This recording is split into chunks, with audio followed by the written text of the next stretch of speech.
문재인 정부의 그 장관 인선, 장관급 뭐 또 꼭 장관이 아니라도 차관급도 있고요. 인선이 거의 마무리되고 있는 상황이거든요. 청문회가 한참 진행 중이고 있고 방송하는 오늘은 김현미 국토부 장관의 청문회도 열렸고요. 현역 의원인 분들은 사실상 뭐 웬만하면 통과되는 분위기더라고요. 따로 다룰 필요도 없을 정도로 뭐 논란거리가 별로 안 되는 것 같아서 그리고 또 그런 분들 그중에 상대적으로 깨끗한 분들을 저는 골랐을 거라고 보고요. 이런 경우는 있죠. 국회 내에서 내가 심하게 총대를 메고 이 사람을 까요. 현역 의원인데. 그래서 이 사람이 만약에 낙마를 했거나 또는 이런 경우도 있죠. 어떻게 해서 장관으로 올라갔거나 서로 굉장히 보기 불편한 거야. 뭐 현역 불패 이런 말이 있긴 한데 사실상 보면 사람의 인지상정이라는 게 있어요. 나서기 좋아하시는 분들이 이제 한번 제대로 까줍니다.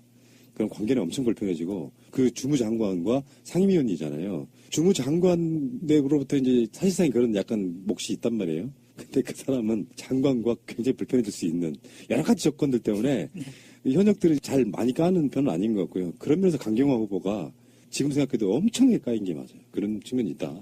근데 그 인사를 잠깐만 우리가 짧게 한번 보고 갈게요. 지금 현재 방송은 오늘까지 문재인 정부에서 그 정무직 임명한 국무총리 장차관급 청와대 수석급 포함하고 해서 총 56명이 됩니다. 언제 이렇게 많아졌지? 여기 이제 차관급 이런 경우 우리가 관심을 상대적으로 좀 적게 갖기 때문에 지역적으로 한번 보면은 수도권은 우리나라 인구의 지금 2분의 1이 있는 거잖아요. 네. 거기가 17명, 그러니까 30.4%고요. 충청이 14.2, 호남이 25.0, 영남이 30.4 이렇게 되네요. 인구 비율로만 보면은요, 호남이 영남보다 비율상은 적지만 실제로는 훨씬 더 많은 거예요. 그게 이제 호남 홀대론으로부터 벗어나는 거거든요. 그렇죠. 전체적인 숫자는 적지만 인구 대비는 인구가 호남이 두 굉장히 배, 많은 거죠. 2배니까. 이렇게 보시면 되고. 그래서 지금 뭐 강원도하고 제주도는 아직 숫자가 없는데 이분들은 워낙에 인구가 작기 때문에 사실 큰 의미는 없을 것 같고요. 그래서 지역 전체를 완배하는 수도권과 영남, 충청, 호남권을 이렇게 완배하는 이게 그래서 저는 인사 조각할 때 말이에요. 제일 힘든 게 이런 걸 것 같아요. 고려하는 게 이런 게 있잖아요. 지역도 봐야 돼. 깨끗한지도 봐야 돼. 남자인지 여자인지도 봐야 돼. 그리고 학교는 어디 나왔는지도 봐야 돼. 그래서 맞아떨어지는 사람을 찾기가 그렇게 쉽지는 않겠다 이런 생각을 해봅니다. 그래서 인력 풀을 노무현 정부 때까지 운영됐던 인력 풀 제도를 사실은 시스템이 있었거든요. 그게 이제 MB 때 폐기가 됐죠. 그래서 적어도 사회 주요 인사 플러스 적어도 우리로 말하면 공직사회로는 3급 이상을 미리 관리하는 겁니다. 그러니까 미리 관리를 해서 이런 5대의 비리에 노출되지 않도록 교육하고 견인하고 그렇게 해서 국가 인력 풀을 지역을 고르게 분배해서 관리하는 것이 굉장히 좋아요. 그런데 그게 사실은 지난 9년 동안 패륜 정부, 부패 정부 때문에 그 시스템이 운영이 안 된 겁니다. 붕괴됐다고요? 붕괴돼 버린 거죠. 그래서 지금 만약에 제가 볼 땐 그래요. 인수위가 있었더라면 이렇게까지는 안 했을 겁니다. 정말 더 정밀하게 섬세하게 했었을 분이에요. 그런데 인수위가 없다 보니까 이게 허겁지겁 빨리 지금 인선하고 당장 지금 적폐청산 촛불 계승했다는 정부라고 스스로 했잖아요. 그럼 촛불의 정신은 적폐청산이거든요. 그 적폐청산의 드라이브를 걸어야 되는데 아직 인선이 안 돼서 걸지를 못해. 이런 상태에서 급하게 막 하다 보니까 어쨌든 좀 잡음은 좀 있으나 앞으로도 분명히 대한민국 미래를 위해서 인력풀 제도는 반드시 그렇죠. 갖춰줘야 된다. 당장 갖춰야 된다. 이런 겁니다. 근데 전체적인 평은 이런 거더라고요. 청와대에서 나온 말이에요. 대통령이 부산에서 올라온 지역 정치 세력으로 차별을 겪었고 비서울대 출신으로 주류 사회의 견제를 체험했기 때문에 이런 부분에 대해서 굉장히 많은 신경을 쓰고 있다는 겁니다. 박근혜, 이명박 정부 때 주로 정말 주요 핵심 요직에 자기들 라인 안 치잖아요. 그렇죠. TK 중심으로 한 뭐 특정 지역, 특정 학교. 더군다나 사정기관 뭐 이렇게 포함해가지고 굉장히 좀 편중됐던 그런 인사들이 좀 좋아진 측면이 있고 확실히 이건 공감력이라는 건 중요한 거라고 생각해요. 비주류라는 게 어떤 의미냐면 야권일 때는 호남을 중심으로 한 견고한 세력 밖에 국회의원도 거의 없는 영남 쪽 출신이다 보면 그 야당 내에서도 비주류가 되는 그게 이제 대표적으로 노무현 대통령이고요. 그러니까 그 비주류가 대통령이 되다 보니까 주류 세력들이 인정하지 않는 거예요. 그래서 뭔가 그런 서름들이 있잖아요. 그런 것들을 다 겪어본 사람이기 때문에 문재인 대통령이 인사를 탕평이란 말이 영정조 시대에 그렇죠. 굉장히 중요하게 이야기 됐었잖아요. 이 탕평이란 말이 이제 나중에 뭐 협치랑 연결이 되는데 그 이야기는 이따 다시 한번 하겠습니다. 인사가 일단 기본적으로 통계로만 봐도 잘하고 있다. 예, 여기 이제 굉장히 잘하고 있고 여성 문제 같은 경우는 지금 내각에다가 여성을 30% 할당하겠다고 했잖아요. 근데 이게 사실 당장은 아니에요. 공약 자체가 임기 내라고 이야기를 했는데 현재 장관급들만 포함하면은 16명 중에 4명이랍니다. 그래서 이게 25%, 4분의 1이 지금 4명인데 아직 인선이 안 된 게 보건복지부 장관, 산업통상자원부 장관, 그리고 이번에 신설되는 중소기업벤처부 장관. 그래서 2명 정도만 기용하면 30%가 넘는다. 이렇게 이야기를 하는데 어쨌건 이 수준도 역대 정권에 비해서 엄청 많은 게 기억들 나실지 모르겠지만 박근혜는요. 초창기 때 윤진숙 해양수산부 장관이 여성부 장관과 함께 2명이 딱 장관이었어요. 그리고 그 윤진숙이 그만두게 되니까 당연직인 여성부 장관을 이제 남자를 시킬 수는 없잖아요. 당연직인 그 자리만 빼고는 다 남자였어요. 그렇죠. 그리고 호남은 딱 한 명이었죠. 참고로 알아두세요. 저분은 호남에 대해서 막 외워야지. 아니 억울함이 막 배어있는 사람이 호남 이야기만 하면 그렇게 그리고 여성 문제와 관련해서는 제가 이게 좀 할 얘기가 좀 있는데 씨발 내가 좀 열받는데 아니 욕부터 시작하면 어떡해요? 아니 그 노무현 정부에 저희가 정부 때 우리가 노조를 만들었거든요. 근데 그때 노조 규약에 늘만큼 광범위하게 사회가 발달돼 있었어요. 인식도. 그래서 우리가 집행부하고 싸울 때 지방자치단체도 과장급을 30% 여성으로 진급시켜라. 그리고 공무원 노조도 30% 여성 간부 의무할당제. 이게 범사회적으로 만연했었단 말이에요. 10년도 훨씬 전에 예. 그런데 이명박이 개노무 새끼하고 박근혜 이 나쁜 사람이 이거를 개무시해버린 거라고. 만약에 그때 이거를 유지 발전시켰더라면 지금 제가 얘기하건데 국회의원 50%난 여성으로 의무할당해야 된다고 생각하는 사람이에요. 여성 인구가 더 많아요. 남자보다. 근데 다 남자냐고 국회의원이. 그렇게 가지고 있는 사람인데 이 30%를 다시 부활한 거에 있어서는 굉장히 높게 생각하고요. 그리고 지금 전문가들이 얘기하건데 장차관급까지 자리를 배정하면 아까 권 PD도 얘기했지만 30% 정도 넘죠, 이제. 넘을 것 같다라는 예측해서 성도 이제 이렇게 균형 있게 다뤘다 이런 측면에서 지역 분배, 성 분배 이렇게 해서 굉장히 지금 높게 평가받고 있다. 그러니까 90% 나오는 거야. 네. 친구가 되겠다는 약속 반드시 지키겠습니다. 대통령인 제가 직접 챙기겠습니다. 기대할게. 28일 날 문재인 대통령이 이제 미국을 갔잖아요. 그렇죠. 오늘 방송은 오늘이 15일이니까요. 13일 정도 남았거든요. 그 사이에 모든 장관들은 다 이제 일단 내정하겠다, 인선하겠다 이런 거고요. 그래서 지금 가장 중요한 게 방송하는 오늘과 어제가 지금 현역 국회의원들, 장관 후보자들 청문회를 했는데 그렇죠. 여기서 이제 이 흐름을 좀 우리가 이야기를 좀 해야 됩니다. 그러니까 김부겸, 김영춘 이분들은 통과됐어요. 그냥 뭐 별 잡음 없이 청문회 끝나고 몇 시간 만에 통과시켰어요. 지금 그 도정환 후보하고 오늘 청문회 했던 김현미 후보 같은 경우는 조금 좀 어려울 수도 있어. 잡음이 있을 수 있는데 김부겸, 김영춘은 아마 그쪽에서도 그렇게 큰 거부감 없는 칭찬도 후보들이라고 나왔어요. 생각이 들고요. 네.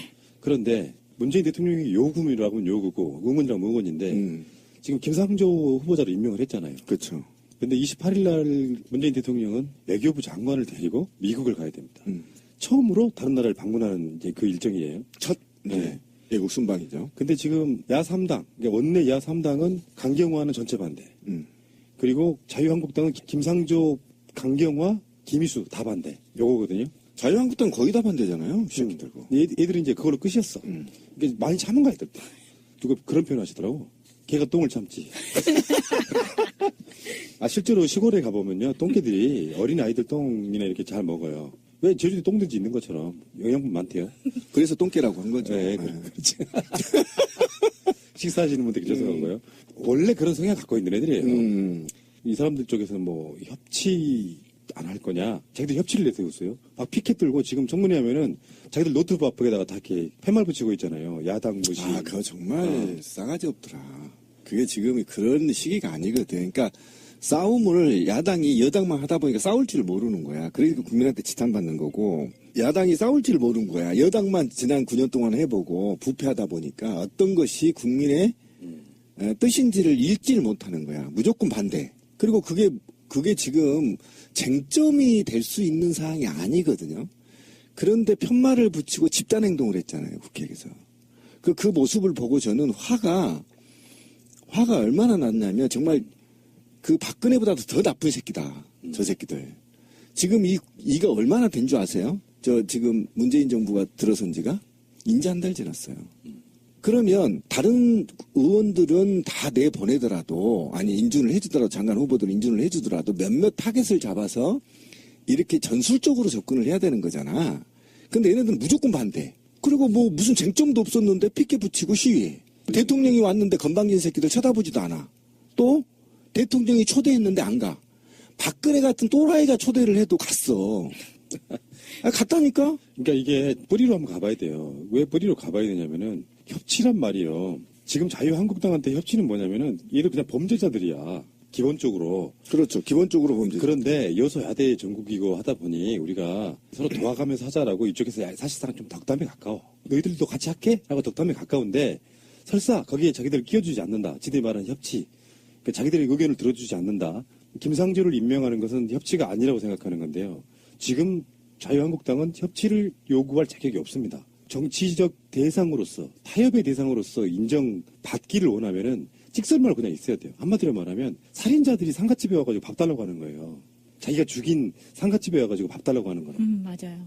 얘네들은 협치를 자기들이 그 주둥아리로 할 말이 없다고 해요. 자격이 없다고. 근데 그걸 요구하는 거예요. 나라를 이렇게 절단 내놓은 자기 범인들이 거기 나서가지고 우리랑 협치해야 돼 라고 이야기하고 있는 거예요. 얼마나 말도 안 되는 소리입니까? 두 번째, 김상조 후보자 같은 경우는 그 사람들이 망쳐놓은 경제개혁의 핵심 인물이에요. 정권을 뺏겼다라고 하는 거는 국정 철학이 바뀌는 거잖아요. 바뀐 대통령 정권에 의해서. 그것의 핵심을 갖고 있는 사람이에요. 그러면 청문회 해봤더니 반전이었어. 오히려 미담만 나왔다고. 그러면 거기에 대놓고 김상조는 부적격인데 부적격이라고 우리가 말했는데 임명했다고 지금 저지랄 하고 있는 거야. 그렇지. 이거는 정권 바뀐 것도 인정하지 않겠다는 뜻이에요. 그 정도 되면은 제가 항상 하는 말이 농담처럼 하는 말이 아니라 최소 몇 개월이라도 6개월이라도 우리는 죄인이니까 다 알아서 하세요. 요 느낌으로 가야 되는데 한 달도 되기 전에 계속 단지 걷고 있잖아요. 근데 이제 이게 왜 그러면 자유한국당이 저렇게 버티는 거냐. 저는 있잖아요. 바른정당하고 국민의당이 자유한국당의 의도를 보이콧 의도를 파악하지 못하고 있다. 바보 새끼들. 바른정당 국민의당은 정말 혼나야 돼요. 국민들한테 더 혼나야 돼요. 왜 그러냐면 지금 아까 권 PD가 얘기한 그 여러 가지의 종류를 지키기 위해서 얘들은 보이콧을 한단 말이에요. 저는 사실상 국회는 보이콧하고 있다고 보거든요. 왜 그러냐면 지금 인선이 빠르게 끝나면요. 문재인 정부가 무엇을 할 것인지 알고 계세요? 무엇을 할까요? 인선 끝나면. 다음에 뭐 하죠? 적폐청산이잖아요. 이거는 ABC예요. 그 다음에 4대강 조사 지시 내렸죠. 세월호 진실 특조위 다 밝혀야 되겠죠. 그 다음에 최순실 재산 추적하고 있죠. 그 다음에 각종 언론개혁, 재벌개혁 지금 돼 있잖아요. 그 다음에 노동개혁 이런 것들을 밀어붙이려고 하는 거잖아요. 네. 이거 못하게 막는 거란 말이에요. 맞아요. 네. 맞죠? 핵심이. 그 다음에 더 궁극적인 목적이 얘들이 왜 보이콧을 하는지 아세요?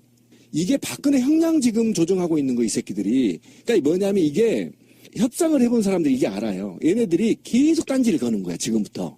한 6개월 최대한 얘네들은 내년 지방선거에 영향이 미칠 때까지 인선을 안 하고 계속 미룰 거야.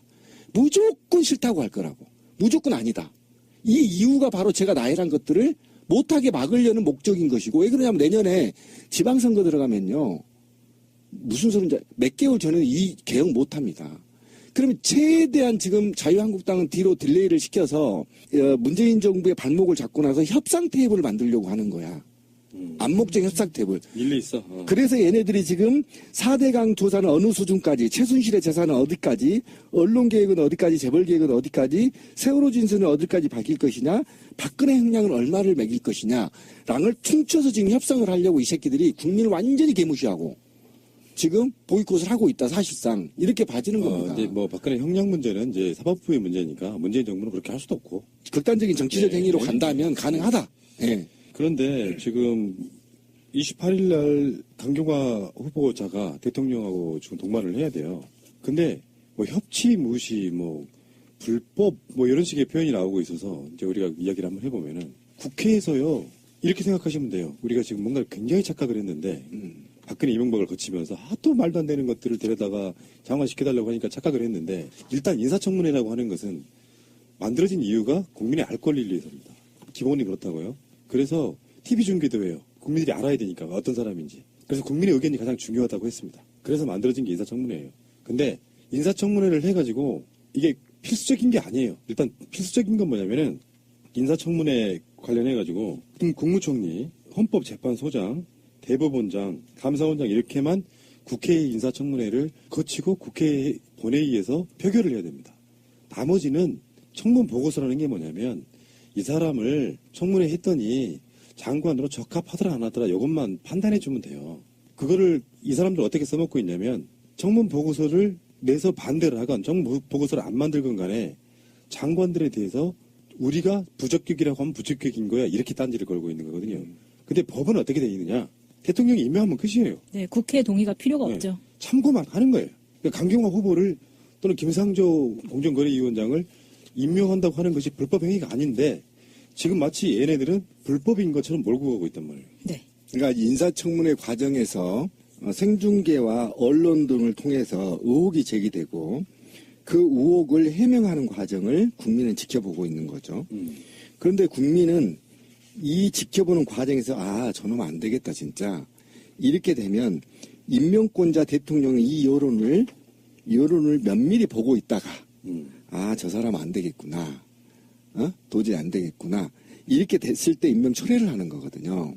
그러니까 임명은 고난이란 말이에요. 그런데 문제는 지금 잔치집에 먹을 거 없다고 지금 제가 아까 얘기했잖아요. 자유한국당이 여당만 해봐가지고 이 싸움의 기술을 모른다는 겁니다. 쉽게 말하면 그 의혹만 계속 부풀렸지 실제 내막에 들어가면 떡이 없나 먹을 게 한 방이 없었단 말이에요. 맞아요. 그래서 여론을 끌지를 못하고 네, 못하는 겁니다. 그러니까 임명을 강행하더라도 사실 지지자들은 동요하지 않거든요. 오히려 박수치고 지지를 오히려 하고 있죠. 올랐잖아요. 네. 80몇 프로 떨어졌다가 88, 9%까지 지금 올라가 버린 상황이 돼서 사실은 지금 이 청문회 관련해서는 모두 면죄부를 문재인 대통령이 받아버린 겁니다. 그러니까 반대할 명목이 없어요. 이거는 개인의 이익권 챙기기 제가 아까 말했던 나열했던 것들이 아니면 도저히 이해가 불가능한 그냥 보고서만 내면 되는 겁니다. 이 사람은 적격이다 부적격이다.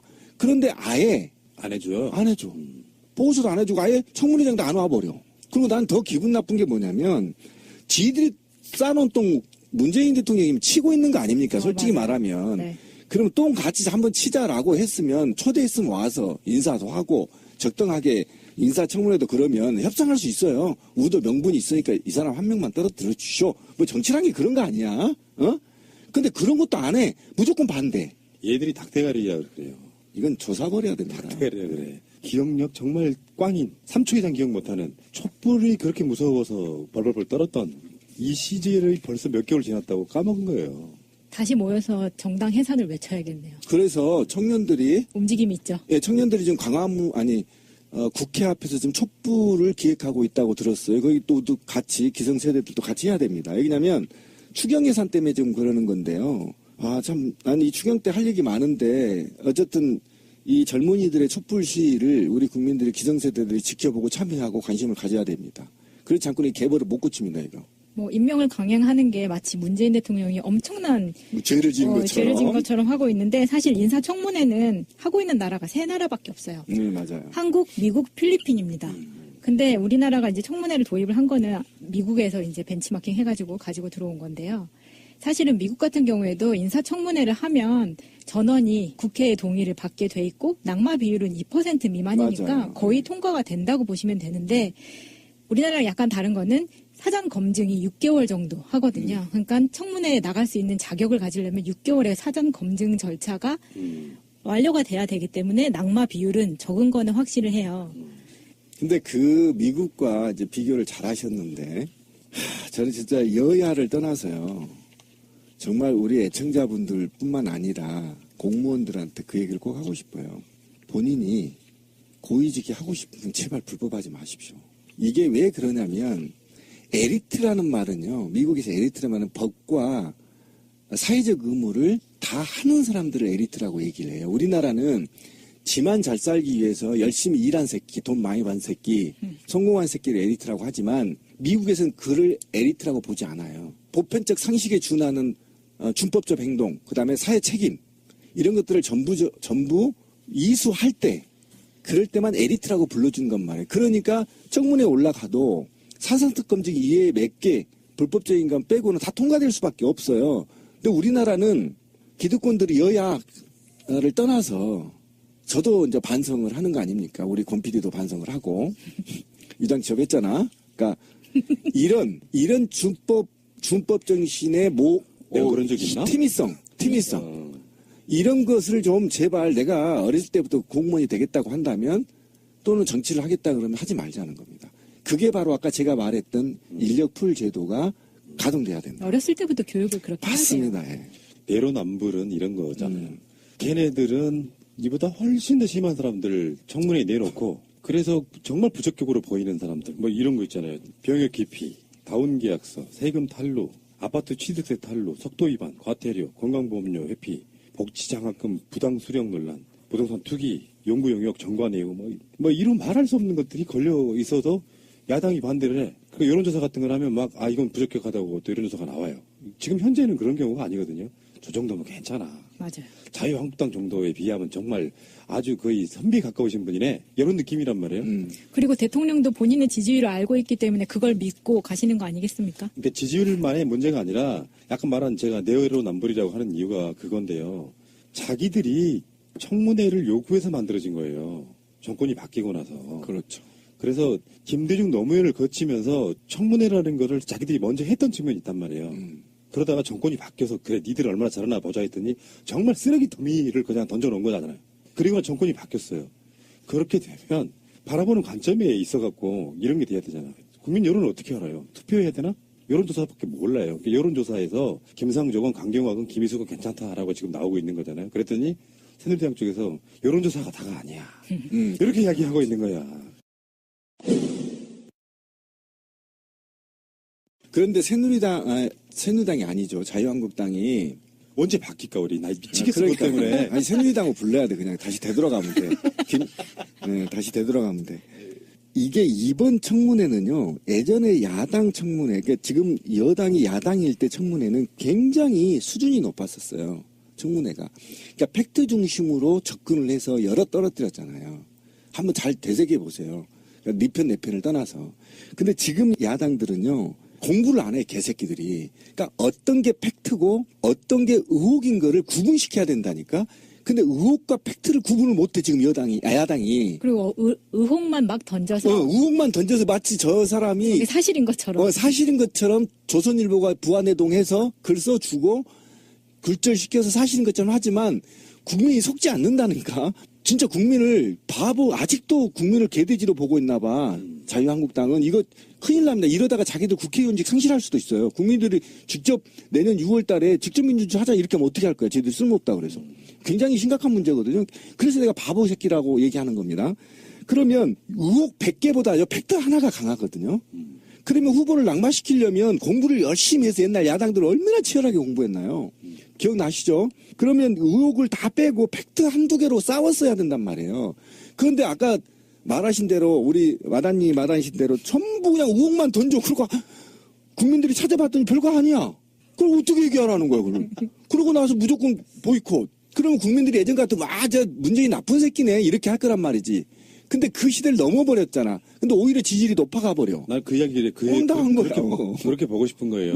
왜 그런 현상이 일어나냐면은 예전에 새누리당 찍었던 사람들도 그래도 니들보다 낫다 이런 거예요. 그거지 정서가. 그러니까 자기들은 진짜로 왜 이렇게 재활용도 안 되는 쓰레기였는데 상대방한테는 완전히 신상이긴 한데 조금 흠집이 그것도 지들이 낸 거야 흠집을. 그 흠집이 난 거를 놓고 저거 안 되겠다고 이야기하고 있는 것 자체는 그들은 자격이 없다는 것이고. 그러니까 엄청 멍청한 새끼들이 아까 곰피디가 얘기한 대로 한 6개월은 좀 한껏 보고 있다가 그렇지. 6개월 있다가 도저히 안 되겠다 이 새끼 문재인 너 똑바로 해 하면서 들고 일어나면 또 봐준다는 거야. 그런데 이게 임기가 지금 한 달 이제 지났단 말이야. 한 달 지나기 전부터 발목 잡고 이거는 정말 있잖아요. 정말 불쾌하고 국민을 아직도 무시하는 처사다. 근데 이대로 지금은 둬서는 안 된다. SNS 같은 걸 통해서 실시간으로 팩트 체크가 되기 때문에 그럼. 발목을 잡는 게 예전처럼 쉽지 않다는 걸 알아야 되거든요.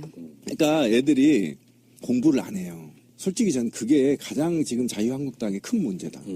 그러니까 역대로 국회에서 인사청문회를 했는데 동의를 못 받았던 후보자가 34명이래요. 그렇죠.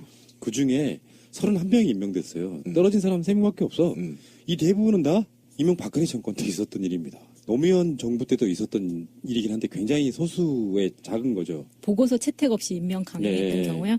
박근혜 때 9명, 이명박 때 11명, 노무현 정권 때 3명입니다. 거의 3배에서 4배 정도 차이가 나죠.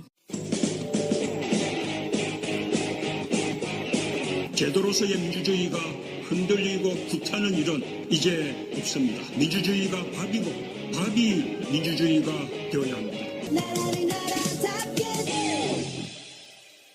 새누리당의 정용기 대변인이 이런 얘기를 했어요. 문재인 대통령 90% 지지율이 정상인 사회인가 이렇게 고맙다 야 89%였는데 90%라고 이야기를 했네. 이 이야기를 왜 하는 줄 알아요? 사회가 전체주의적이고 공산주의적으로 바뀌었다고 이야기하고 싶은 거예요. 결론이. 그러니까 자기들 입장엔 졸라 억울한 거야. 보통 그런 거잖아요. 얘네들이 그 자유한국당 부류 애들이 우리 쪽을 욕하기 위해서 북한을 갖다 끌어다 대면서 그쪽에 투표 같은 걸 하게 되면 지지율이 90% 나온다. 뭐 이런 식 이야기를 하고 싶은 건데 90% 지지율이 나오는 이유를 지들만 몰라. 그래서 지금 달린 댓글들이 다 그거잖아요. 다 니들 때문이라고. 맞아요. 네. 얘들 때문에. 부끄러운 줄도 니들이 몰라요. 엎어요. 부끄러운 줄도 몰라. 지금 100석이 넘는 자유한국당 지지율이 10%가 안 나와요. 여론조사마다. 7%, 8% 이런다고. 오죽했으면 정의당에 지금 대표 출마한 이정미 의원이 그랬잖아요. 실질적으로 그 여당을 제외하고 야당들은 의석이랑 상관없이 같은 지지율의 시대를 살고 있다. 정의당 입장에서 엄청 고무되지 지금. 그렇지. 가성비 최고야. 치고 올라갈 가능성이 있으니까. 100석이 넘는 정당하고요. 6석 정당의 지지율이 똑같아. 아니, 정의당 나왔으니까 얘기 좀 합시다. 네. 이럴 때 좀 협치를 강하게 붙어서 지지율을 쫙 10% 이상으로 끌어올려서 제1야당 지지율을 차지할 가능성이 굉장히 높은데 좀 안타까워요. 아니에요. 잘하고 있어요. 잘하고 있어요. 새가 약해서 지금 잘 안 먹혀서 그렇지. 그분들 열심히 협치하고 있습니다. 아니 열심히 하고 있는데 제 얘기 뭐냐면 더 강하게 하라는 겁니다. 언론 플레이를 하라는 거예요. 그러면 이제 여론조사상으로 그럼 2대 3으로 이제 패가 갈라지게 되는 거지. 이렇게 여론조사상으로 지지율이 한 15% 나와. 그럼 제1야당인 거지 뭐. 그렇죠. 그러니까 그러면 다음 지방선거에 정의당 확 밀어준단 말이야. 특히 노회찬 의원 같은 경우는요. 거의 문재인 바 수준으로 열심히 하십니다. 그렇지. 정말 정용기 같은 사람들의 이 말은 부끄러운 줄 모른다는 생각이 들고요. 근데 얼마나 부러울까요? 정치인들은 지금의 이 지지율이 미래에도 나오기 어려울 겁니다. 근데 아마도. 그런데 얼마나 정치인들은 부럽겠어요. 이 정도 지지율을 받기가 어렵거든요. 굉장히 질투심도 나겠죠. 평소에 제가 무시했는데 대통령이 되더만. 그러니까 오찬에도 참석 안 했잖아요. 건방지게. 나 그거 굉장히 상처됐어요. 이 사람이 했던 말을 한번 읽어보겠습니다. 우리 고혈압으로 돌아가시게 하려고 지금. 문 대통령이 말하면 진리요 길이고 인사를 발표하면 청산 대상도 천사표가 된다. 문재인 대통령 일부 지지층들이 정말로 행패, 테러 수준의 행동을 보이고 있다. 문재인 대통령이 소통을 하면 쇼통을 하면 소통을 쇼로 한다는 뜻이에요. 쇼통을 하면 이분들은 정말 무조건적으로 열광을 하고 문재인 대통령이 한마디 얘기를 하면 그것이 곧 진리요 길이고 본인들의 행동 강령인 것처럼 행동한다. 문재인 대통령이 이런 분들의 비정상적인 지지에 기반해서 국가를 이끌어가고 있다는 것이 대한민국의 가장 큰 불행이다. 사회적 독재다. 지지 세력만 보지 말고 대한민국을 이만큼 오게까지 했던 애국 세력들의 충정을 잘 헤아려주기 바란다. 90% 육박하는 지지도를 연일 보도하고 있는데 이것이 정상인 사회인가? 정치인에 대해 90% 지지도가 나온다는 것은 그 자체로서 벌써 건강하지 못한 사회의 반증이다. 그러니까 이 좀 황당한 새끼인데 골 때린 새끼지. 나 진짜 내가 방송 끝나기 전에 이런 놈들 짱돌로 진짜 한번 조사버리고 싶어. 아 진짜로. 근데 그리고 가. 진짜 시원하게 한번 조사버렸으면 좋겠어. 근데 이게 애국이란 말을 한번 보면 이거 굉장히 중요한 말을 지금 우리 권 PD가 읽었는데 이 새끼들의 애국과 90% 국민의 애국은 다른 겁니다. 문재인 대통령이 분명히 애국의 범위를 공포했어요. 어디서부터 어디까지죠? 저기 봉제 공장에 미싱사부터 전쟁터에 나가서 적과 싸우다 죽은 자까지 그렇지. 광범위하게 열어놨단 말이에요. 애국자라는 말을. 그러면 지금 이 새끼는 90%의 시민이 이게 지금 나 진짜 열났네. 지금 제가 우리 방송에서 계속 그런 얘기를 합니다. 감성사회라고. 그 다음에 이게 아까 마담님 얘기했잖아요. 마차님 얘기했듯이 지금은 팩트에 틀리질 않아요. 이게 스마트폰의 사용자가 70%에 입박한 거잖아요, 지금. 그래서 금방 거짓말이 뽀록 나요. 그래서 대통령이 거짓말 할 수가 없어요, 지금. 그 다음 선동할 수도 없어요. 그러면 지금 대통령은 국민의 90% 마음을 얻고 있다고 보면 되는 겁니다. 하물며 노동계까지 저의 마음까지 사갔잖아요, 지금. 노동계까지. 그죠? 이렇게까지 사람의 마음을 사갔다면 그건 곧 진리인 거 맞아. 그걸 비아냥해서 거리는 않은 거야. 다음에 이 인기가 끝나면 나도 문재인처럼 정말 국민들의 마음을 어떻게 얻을까라고 배워야 할 정치 몰입애들이 질투가 나서 맞아요. 그냥 질투. 네, 문재인만 씹는 거야. 그리고 그 문재인 씹다 못해 그 지지자까지 씹어. 그 지지자가 국민의 90%인데. 문재인 대통령이 이런 분들의 비정상적인 지지에 기반해서 잘하면 100% 나올 수 있는 거야. 비정상적인 지지가 아니라고요. 근데 사실 비정상적인 지지가 나온 그 시작을 생각해보면 얘네들 때문이잖아요. 워낙에 나라를 망가뜨려 놓으니까. 비교가 되니까. 네. 금세 비교가 되잖아. 그러니까 얘들은 자기들이 과거에 무슨 짓을 했는지 불과 몇 개월 전을 기억 못하는 거예요. 그러니까 90%에 포함되지 않는 자기 같은 사람들의 애국 충정도 잘 헤아려 주기 위해서 점심을 같이 하자고 했는데 안 한다고 안 했잖아요. 왔잖아. 뭐 더 어떻게 해두라는 거죠? 그러니까 이게 그 적폐, 청산 대상이라는 말은 저는 그렇게 보거든요. 얘네들은 사실 법과 원칙이 있는 사회이기 때문에 못 죽이는 거지. 옛날 같으면 다 얘들 참수당했을 일이잖아. 참수였죠. 네, 조선시대는 다 죽였죠. 그러면 찍소리 안 하고 있는 거예요. 얘네들 자체가 자기들 반성을 한 번도 없었잖아, 지금까지. 사과도 없었죠, 국민한테. 맞아요. 사과도 없었죠. 그러면서 지금 현재 남이 잘 되는 꼴은 못 본 상태로. 아, 그러고 보니까 딴 열받네. 있는 이 새끼들 사과도 안 하고 당면 교묘하게 바꿔가지고 두 개로 찢어서 내 책임 아니다 이렇게 하고 새누리당 한 명 앉혀놓고 그 새끼들 책임이다 이렇게 떠밀고 있잖아. 이런 곰돌이. 개새끼들 진짜. 아, 진짜. 그러니까 이게 확실히 닭대가리인 건 맞고요. 넘어가시죠. 뭐 계속 하니까 또 혈압 올라오네, 씨. 아 진짜 이러면 안 돼요. 왜 그러냐면 아까 6개월은 너무 하더라도 3개월이라도 좀 자식들아 좀 밀어줘봐라. 아 양심도 없는 새끼. 완전한 대한민국 문재인과 손잡고 다시 하는 우리 대한민국 끊지 마세요. 끊지 마세요. 자유한국당이 방송 장악 저지 투쟁을 한답니다. 네, 그래서 14일 날, 그러니까 방송하는 오늘 말고 어제 방송 장악 저지 투쟁이라는 걸 꾸렸어요. 네, 그랬다 하더라고요. 그러니까 자기네들이 10년에 걸쳐서 방송 자체를 완전 쓰레기장 만들어놨잖아요. 네. 언론에는 권력이 개입하면 안 돼요. 그래서 최소한 법이 보장해주는 범위 내에서 사람만 임명해. 사람 임명하는 거야. 결이 비슷한 사람 임명할 수 있다고 치지만 거기에 개입하지 말아야 되는 건데 우리가 단적으로 기억나는 게 지금 MBC는 말할 것도 없고 이정현이 KBS 전화해가지고 했던 그런 것들 기억나시잖아요. 근데 자기들이 방송 장악 전체를 KBS, MBC, EBS 다 정표는 원래 걔네들 빨아주는 사람들이었고 그렇게 방송을 완전히 장악한 상태로 나라를 말아간 먹었던 애들이 지금 현재 이제 방송 개혁 이야기가 나오니까 화들짝 놀래가지고 방송 장악 저지 투쟁이라는 걸 꾸렸습니다. 정권이 지금 바뀌면서 KBS하고 MBC 내부적으로 굉장히 격한 투쟁하고 있거든요. 그렇죠. 날마다 나와가지고 타상퇴진이라고 외치고 그중에 한 사람은 아예 대기발령 나고 지금 내부적으로 전쟁 났어요. 근데 김장겸 같은 경우는 올 초에 3년째 임기에 딱 앉혔고요.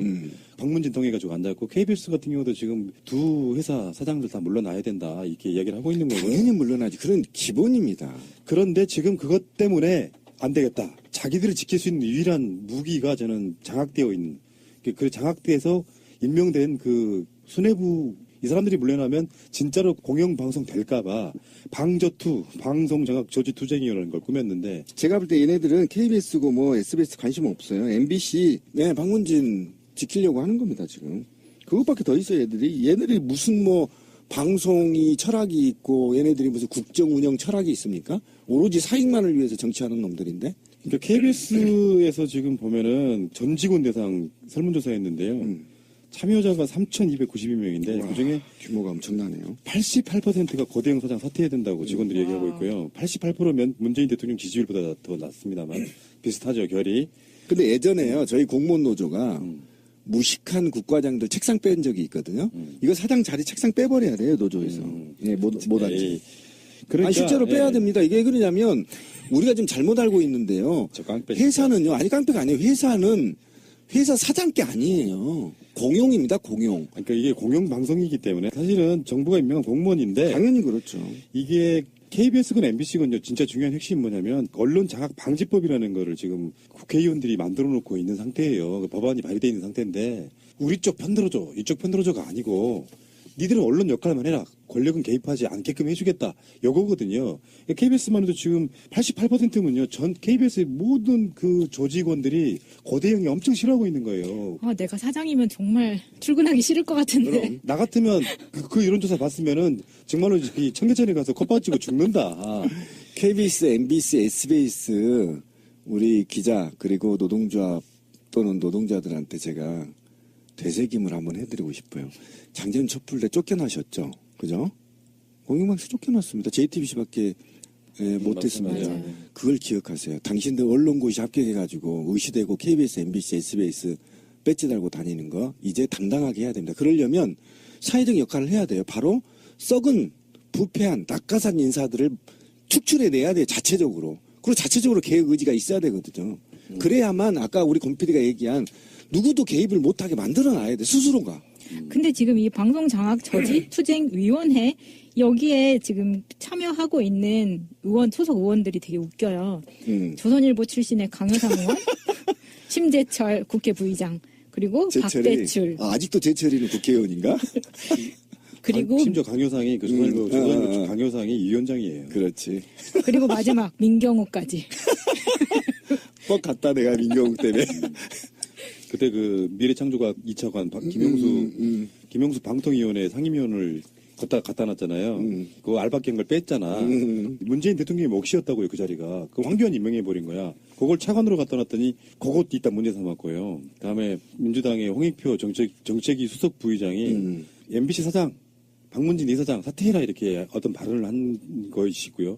이 두 가지 정도를 문제 삼아가지고 지금 문재인 정권이 방송 장악하려고 한다. 화들짝 놀래가지고 조선일보 출신 강효상이를 위원장으로 한 아까 말한 그 심재철, 박대출, 민경욱 이런 사람들이 나와서 방송 장악 저지 투쟁위원회라는 걸 꾸미고 있다고 하니까. 정작 김용수는 화를 안 내고 있네요. 아니 김용수는 이제 문재인 사람 된 거예요. 완전 만족하고 있을 것 같아요. 이제 꿈을 꿀 수 있는 세상이 와서 그런지 이 방송의 폐악질에 대해서 우리가 많은 이제 과거로 치부하고 있는데 우리 방송도 거의 2년 동안 1등만 했던 이유가 이 새끼들이 망가져서 그런 거 아니야, 솔직히?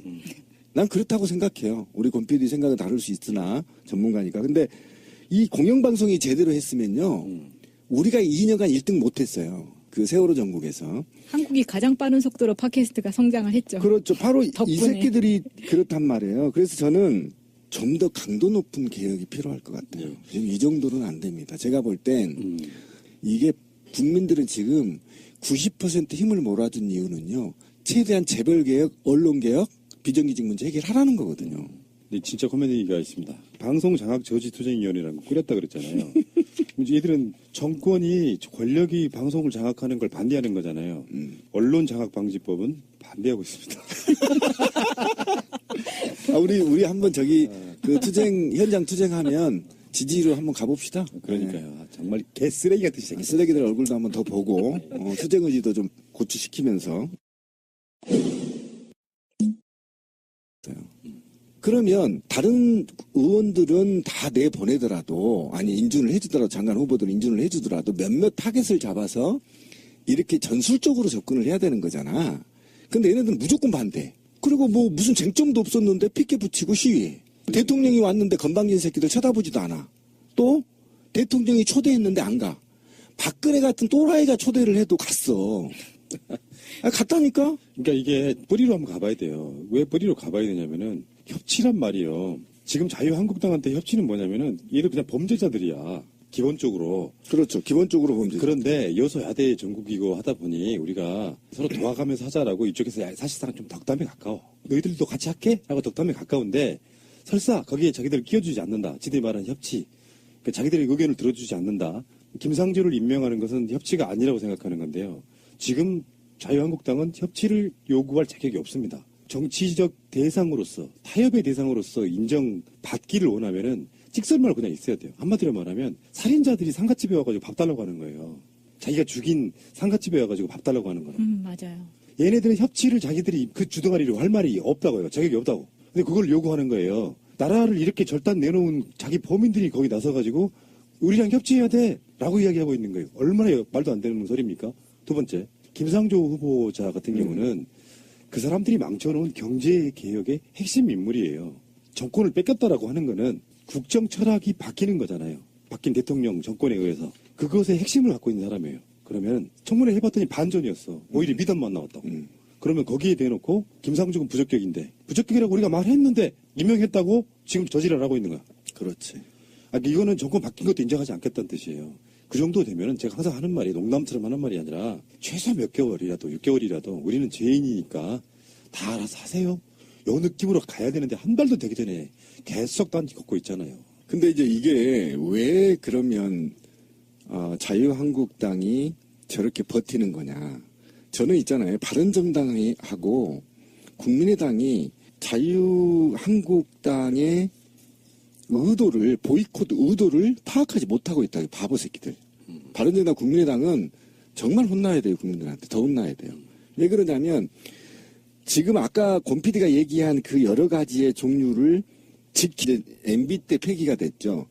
그래서 적어도 사회 주요 인사 플러스 적어도 우리로 말하면 공직사회로는 3급 이상을 미리 관리하는 겁니다. 그러니까 미리 관리를 해서 이런 5대의 비리에 노출되지 않도록 교육하고 견인하고 그렇게 해서 국가 인력 풀을 지역을 고르게 분배해서 관리하는 것이 굉장히 좋아요. 그런데 그게 사실은 지난 9년 동안 패륜 정부, 부패 정부 때문에 그 시스템이 운영이 안 된 겁니다. 붕괴됐다고요? 붕괴돼 버린 거죠. 그래서 지금 만약에 제가 볼 땐 그래요. 인수위가 있었더라면 이렇게까지는 안 했을 겁니다. 정말 더 정밀하게 섬세하게 했었을 분이에요. 그런데 인수위가 없다 보니까 이게 허겁지겁 빨리 지금 인선하고 당장 지금 적폐청산 촛불 계승했다는 정부라고 스스로 했잖아요. 그럼 촛불의 정신은 적폐청산이거든요. 그 적폐청산의 드라이브를 걸어야 되는데 아직 인선이 안 돼서 걸지를 못해. 이런 상태에서 급하게 막 하다 보니까 어쨌든 좀 잡음은 좀 있으나 앞으로도 분명히 대한민국 미래를 위해서 인력풀 제도는 반드시 그렇죠. 갖춰줘야 된다. 당장 갖춰야 된다. 이런 겁니다. 근데 전체적인 평은 이런 거더라고요. 청와대에서 나온 말이에요. 대통령이 부산에서 올라온 지역 정치 세력으로 차별을 겪었고 비서울대 출신으로 주류 사회의 견제를 체험했기 때문에 이런 부분에 대해서 굉장히 많은 신경을 쓰고 있다는 겁니다. 박근혜, 이명박 정부 때 주로 정말 주요 핵심 요직에 자기들 라인 안 치잖아요. 그렇죠. TK 중심으로 한 특정 지역, 네. 특정 학교. 더군다나 사정기관 이렇게 포함해가지고 굉장히 좀 편중됐던 그런 인사들이 좀 좋아진 측면이 있고 확실히 이건 공감력이라는 건 중요한 거라고 생각해요. 비주류라는 게 어떤 의미냐면 야권일 때는 호남을 중심으로 한 견고한 세력 밖에 국회의원도 거의 없는 영남 쪽 출신이다 보면 그 야당 내에서도 비주류가 되는 그게 이제 대표적으로 노무현 대통령이고요. 그러니까 그 비주류가 대통령이 되다 보니까 주류 세력들이 인정하지 않는 거예요. 그래서 뭔가 그런 서름들이 있잖아요. 그런 것들을 다 겪어본 사람이기 때문에 문재인 대통령이 인사를 탕평이란 말이 영정조 시대에 그렇죠. 굉장히 중요하게 이야기 됐었잖아요. 이 탕평이란 말이 이제 나중에 협치랑 연결이 되는데 그 이야기는 이따 다시 한번 하겠습니다. 인사가 일단 기본적으로 통계로만 봐도 잘하고 있다. 예, 여기 굉장히 이제 잘하고 있고 여성 문제 같은 경우는 지금 내각에다가 여성을 30% 할당하겠다고 했잖아요. 근데 이게 사실 당장은 아니에요. 공약 자체가 임기 내라고 이야기를 했는데 현재 장관급들만 포함하면은 16명 중에 4명이랍니다. 그래서 이게 25%, 4분의 1이 지금 4명인데 아직 인선이 안 된 게 보건복지부 장관, 산업통상자원부 장관, 그리고 이번에 신설되는 중소기업벤처부 장관. 그래서 2명 정도만 기용하면 30%가 넘는다. 이렇게 이야기를 하는데 어쨌건 이 수준도 역대 정권에 비해서 엄청 많은 게 기억들 나실지 모르겠지만 박근혜는요. 초창기 때 윤진숙 해양수산부 장관이 여성부 장관과 함께 2명이 딱 장관이었어요. 그리고 그 윤진숙이 그만두게 되니까 당연직인 여성부 장관을 이제 남자를 시킬 수는 없잖아요. 당연직인 그 자리만 빼고는 다 남자였어요. 그렇죠. 그리고 호남은 딱 한 명이었죠. 참고로 알아두세요.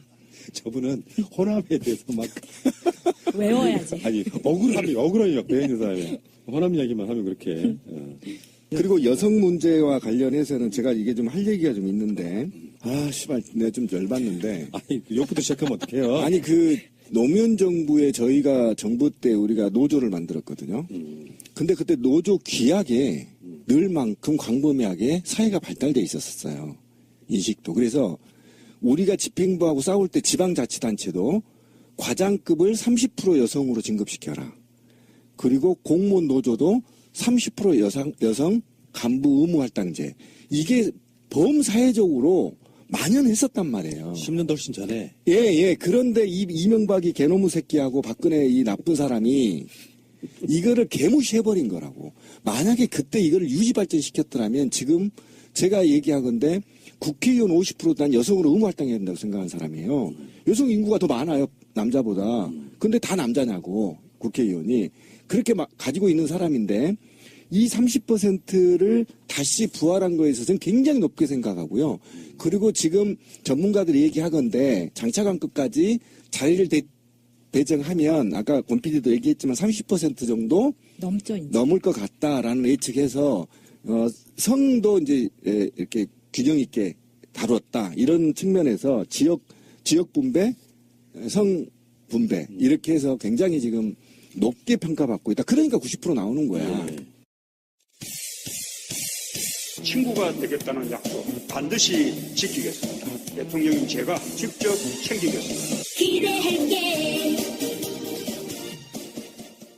28일 날 문재인 대통령이 이제 미국을 갔잖아요. 그렇죠. 오늘 방송은 오늘이 15일이니까요. 13일 정도 남았거든요. 그 사이에 모든 장관들은 다 이제 일단 내정하겠다, 인사하겠다 이런 거고요. 그래서 지금 가장 중요한 게 방송하는 오늘과 어제가 지금 현역 국회의원들, 장관 후보자들 청문회를 했는데 그렇죠. 여기서 이제 이 흐름을 좀 우리가 이야기를 좀 해야 됩니다. 그러니까 김부겸, 김영춘 이분들은 통과됐어요.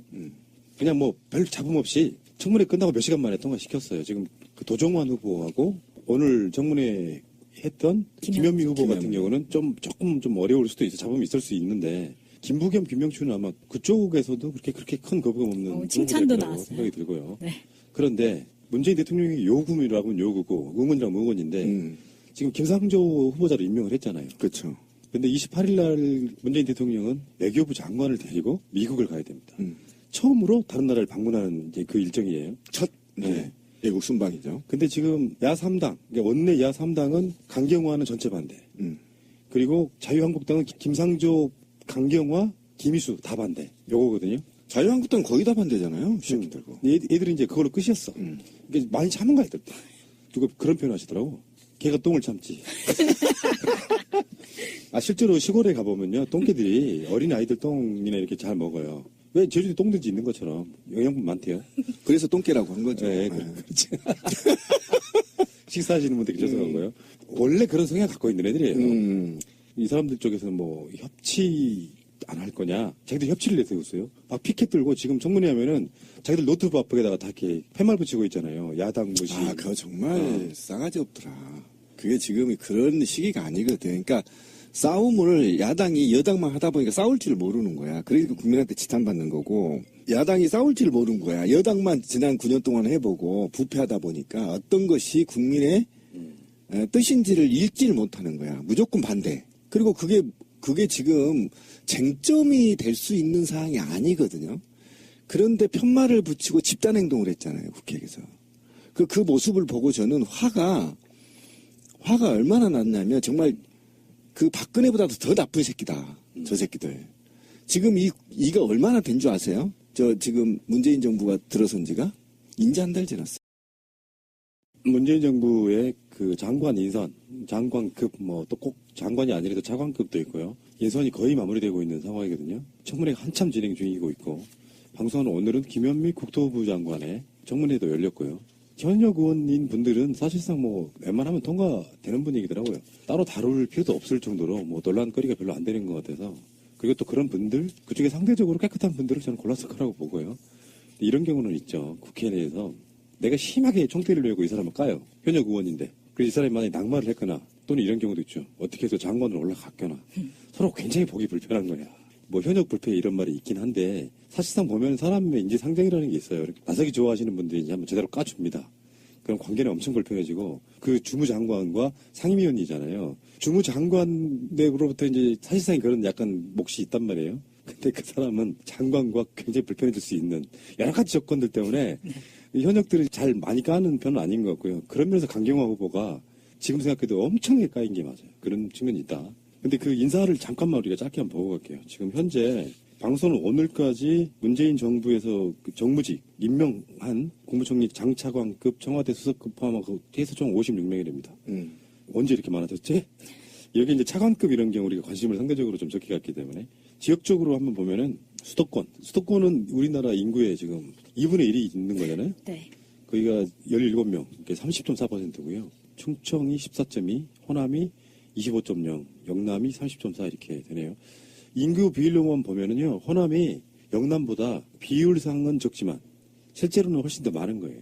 그게 이제 호남 홀대론으로부터 벗어나는 거거든요. 그렇죠. 전체적인 숫자는 적지만 인구 대비는 인구가 두 호남이 배, 굉장히 두 배, 많은 거죠. 두 배니까. 이렇게 보시면 되고. 그래서 지금 뭐 강원도하고 제주도는 아직 숫자가 없는데 이분들은 워낙에 인구가 작기 때문에 사실 큰 의미는 없을 것 같고요. 그래서 지역 전체를 완배하는 수도권과 영남, 충청, 호남권을 이렇게 완배하는 이게 그래서 저는 인사 조각할 때 말이에요. 제일 힘든 게 이런 걸 것 같아요. 고려하는 게 이런 게 있잖아요. 지역도 봐야 돼. 깨끗한지도 봐야 돼. 남자인지 여자인지도 봐야 돼. 그리고 학교는 어디 나왔는지도 봐야 돼. 그래서 맞아 떨어지는 사람을 찾기가 그렇게 쉽지는 않겠다 이런 생각을 해봅니다. 그래서 인력 풀을 노무현 정부 때까지 운영됐던 인력 풀 제도를 사실은 시스템이 있었거든요. 그게